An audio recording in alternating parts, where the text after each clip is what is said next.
এখন পর্যন্ত আমরা কোনো শঙ্কার খবর পাইনি।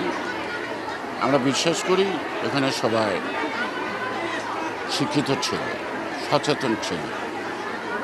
এই নির্বাচনে যারা দায়িত্বে আছেন পরিচালনার, তারা নয়ছয় করার সুযোগ নেবে বলে আমার মনে হয় না।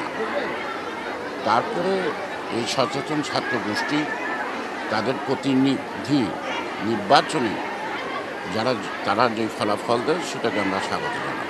দাদা, সুষ্ঠু নির্বাচন হলে জাতীয়তাবাদী শক্তি জয়লাভের ব্যাপারে কতটুকু আশাবাদী, কি মনে করেন?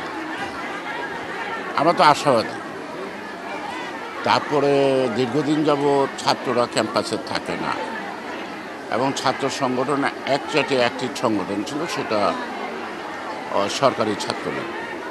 আর বাকি সংগঠনগুলির বিকাশ ঘটানোর ক্ষেত্রে তাদের ন্যূনতম সুযোগ ছিল না।